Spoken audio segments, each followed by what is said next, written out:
दोस्तों, एक लड़की की अभी 1 से 1.5 महीने पहले ही शादी हुई है, लेकिन वह अपने ससुराल में काफ़ी परेशान रहती है। वह लगातार अपने पति को कोई बात बताना चाहती है, लेकिन जैसे ही वह अपने पति को वह बात बताने के लिए चलती है तो उसे डर लगने लगता है और वह अपने कदम पीछे ले लेती है। इसीलिए वह कई दिनों से अपने पति से कोई भी बात नहीं कर पा रही है। धीरे धीरे समय बीतता है और फिर एक दिन इस लड़की का भाई अपनी बहन के ससुराल में आता है। इस समय इसकी ससुराल में कोई नहीं है, वह लड़की अकेली है। इसका पति बाहर काम पर गया हुआ है कि तभी इसका भाई वहां आता है और फिर इसके साथ ज़बरदस्ती करने की कोशिश करता है और वह लगातार इसके साथ कुकत्त कर रहा है और इसकी बहन लगातार मना कर रही है कि भाई अब मुझे छोड़ दो, मैं किसी और की अमानत हूँ, मेरी शादी हो चुकी है। शादी से पहले भी ये सब ठीक नहीं था, लेकिन मैं मजबूर थी और अब मैं बहुत मजबूर हूँ, मुझे छोड़ दो।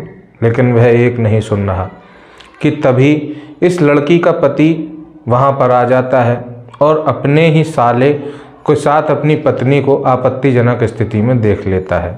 और वह देखता है कि उसकी पत्नी लगातार उस अपने भाई को हटा रही है, मना कर रही है, लेकिन इसका जो साला है वह लगातार उसके साथ ज़बरदस्ती कुकत्त कर रहा है, संबंध बना रहा है। फिर वह क्रोध में आ जाता है और लगातार इन दोनों को खरी खोटी सुनाने लगता है कि इतनी देर में ही मौका देखते हुए इसका जो भाई है वह वहाँ से भाग जाता है। फिर ये पत्नी अपने पति को रोते हुए एक ऐसी कहानी सुनाती है जिसे सुनकर इस पति ने एक ऐसा कदम उठाया जिससे एक मौत हो गई और 2 जिंदगियां बर्बाद हो गईं। वाकई में आज की हमारी जो ये सच्ची घटना है वह इंसानियत को और रिश्तों को शर्मसार कर देने वाली है। दोस्तों नमस्कार, मैं देव शर्मा आज फिर हाजिर हूँ आपके लिए एक सच्ची घटना के साथ। आज की हमारी ये सच्ची घटना उत्तर प्रदेश से है। उत्तर प्रदेश में एक ज़िला लगता है बांदा और इसी ज़िले में एक थाना क्षेत्र लगता है बबेरू और इसी थाना क्षेत्र के अंतर्गत आने वाला एक गांव, इसका नाम है पपैया और इसी गांव का रहने वाला एक लड़का, इसका नाम है आशीष राजपूत।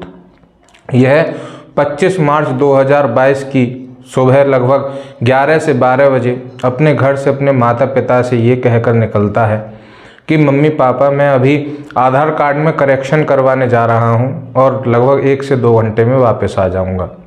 वह चला तो गया, लेकिन इसके माता पिता इसका इंतज़ार कर रहे हैं। 1 घंटा, 2 घंटा, 3 घंटा, पूरी रात तक इसका इंतज़ार करते रहे। लगातार इस पर फ़ोन मिला रहे हैं तो फ़ोन स्विच ऑफ जा रहा है। फिर इसके जो माता पिता हैं वह आसपास के कुछ लोगों के साथ पूरी रात इसे ढूंढते हैं, लेकिन इसका कहीं कुछ पता नहीं चलता। फिर अगले दिन इसके जो पिता हैं वह इसकी गुमशुदगी की रिपोर्ट पास ही के थाने में करवा कर आते हैं और वहाँ सारी घटना बताते हैं कि कैसे हमारा बेटा 25 मार्च की सुबह 11-12 बजे निकल गया था और वह अभी तक घर नहीं लौटा। फिर पुलिस भी पूरे दिन 26 मार्च को इस लड़के को ढूंढती है, आशीष राजपूत को, लेकिन अभी भी इसका कुछ पता नहीं चला।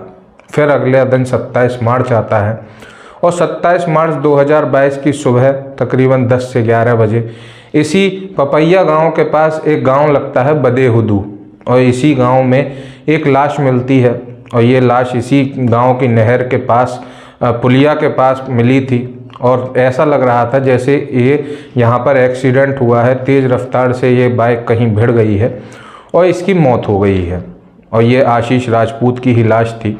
वहाँ के कुछ लोगों ने इसके लाश के कपड़ों में से कुछ कागज़ मिले थे और उससे इसकी शिनाख्त की लाश की और थाने में कंप्लेन की और फिर पुलिस आकर इसकी शिनाख्त करती है तो ये आशीष राजपूत ही निकलता है। फिर इसके शव को पोस्टमार्टम के लिए भेजा जाता है तो पोस्टमार्टम की रिपोर्ट में कुछ अलग ही बात सामने आती है। पता चलता है कि इस मामले का एक्सीडेंट से कोई लेना देना नहीं है, जबकि इस शख्स की मौत गला घुटने की वजह से हुई है और ऐसा लग रहा था जैसे किसी कातिल ने इसका गला घोंटकर इसे मौत के घाट उतार दिया हो। फिर पुलिस इस मामले की जांच में जुट जाती है और आसपास के जितने भी एरिया हैं वहां डॉग स्क्वाड, एसएफएल टीम हर तरह से इस मामले की जांच करती है, लेकिन कुछ पता नहीं चलता। धीरे धीरे समय बीतता जाता है और इसके जो गांव वाले और घर वाले हैं वह भी अब आक्रोश में आ जाते हैं कि कोई भी इस मामले में कार्रवाई नहीं की जा रही है और कातिल को अभी तक पकड़ा नहीं गया है। फिर और दिन बीतते हैं लेकिन अभी तक इसमें कोई खुलासा नहीं हुआ है। फिर इस ज़िले के एसपी इसके लिए एक एसआईटी टीम गठित करते हैं और फिर ये टीम जांच करती है।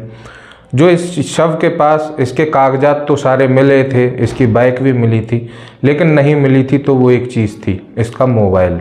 आशीष राजपूत का मोबाइल उस समय उसके पास नहीं था।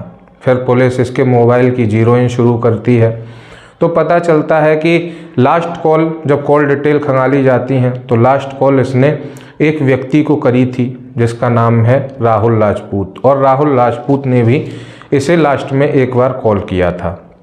फिर इस राहुल राजपूत का पता लगाया जाता है तो राहुल राजपूत जहां इसकी लाश मिली थी आशीष राजपूत की, बदेहुदू गांव में, इसी गांव का रहने वाला है और वह रिश्ते में इस आशीष राजपूत का ही बहनोई लगता है। फिर इस राहुल राजपूत से बात की गई तो वह जब पूछताछ पुलिस उससे कर रही थी तो वह पुलिस के सवालों का गोलमोल जवाब दे रहा था। फिर पुलिस को इस पर शक होता है। फिर पुलिस के आगे एक ही बात आ रही थी कि एक बहनोई अपने साले को क्यों मारेगा। ये एक बड़ा सवाल था क्योंकि एक 19 साल का लड़का जो आशीष राजपूत है उससे एक जीजा की ही क्या दुश्मनी हो सकती है। फिर इस राहुल राजपूत को उठाया जाता है और जब इससे सख्ती से पूछताछ की जाती है तो ये एक ऐसे सच का खुलासा करता है जिसको सुनकर सब हैरान थे। पहले तो ये एक नाम और बताता है और ये नाम है प्रमोद राजपूत। प्रमोद राजपूत इसी बदेहुदू गांव का ही रहने वाला है और ये राहुल का एक जिगरी दोस्त है।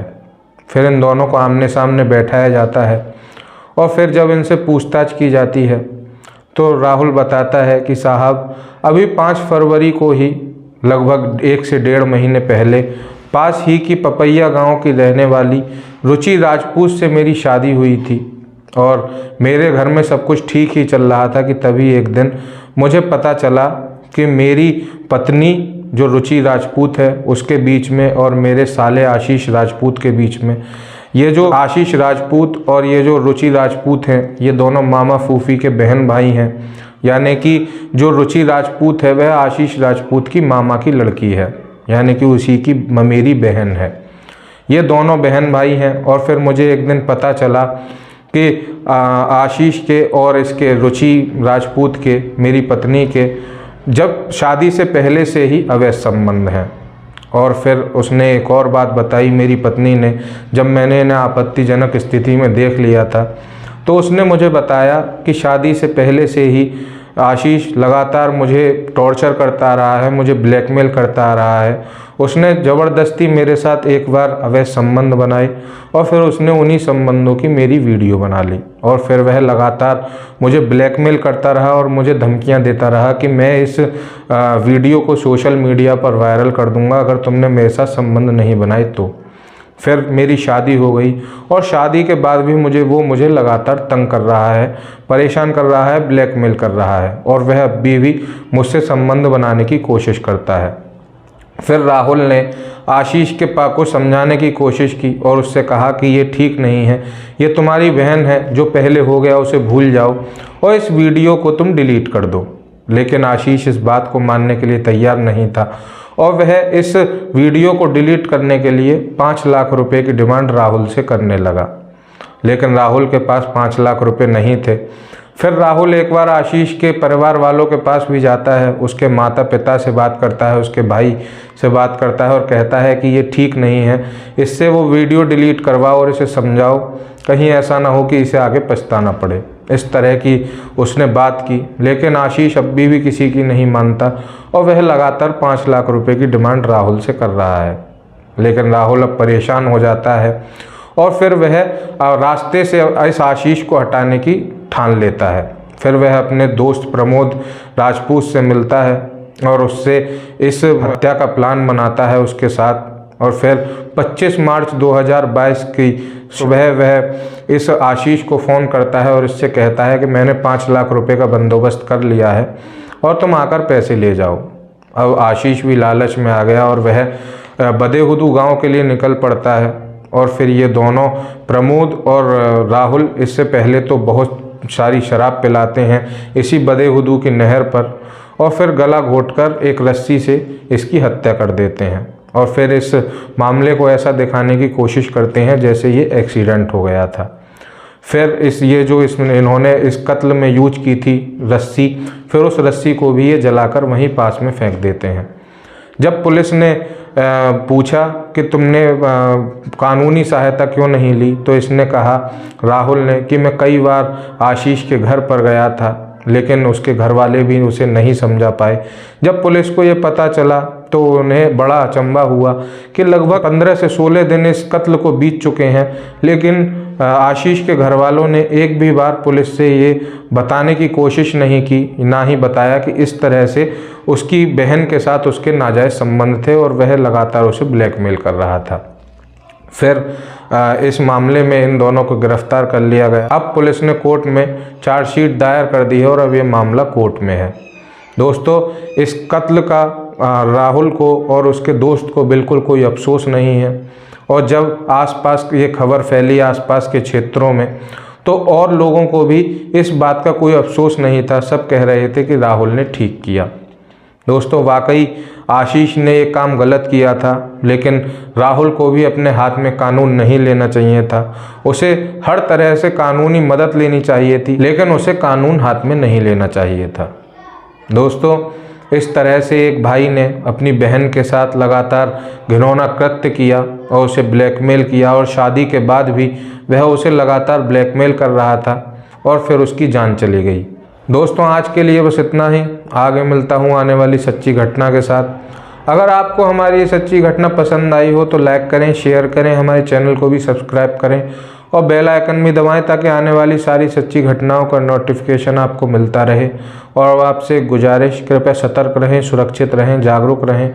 और अगर आपके आसपास भी ऐसी कोई घटना घट रही है जो समाज के लिए गलत है, तो तुरंत नज़दीकी थाने जाकर रिपोर्ट दर्ज करवाएं और जल्द से जल्द ऐसे मामलों में कार्रवाई करें। धन्यवाद। जय हिंद, जय भारत।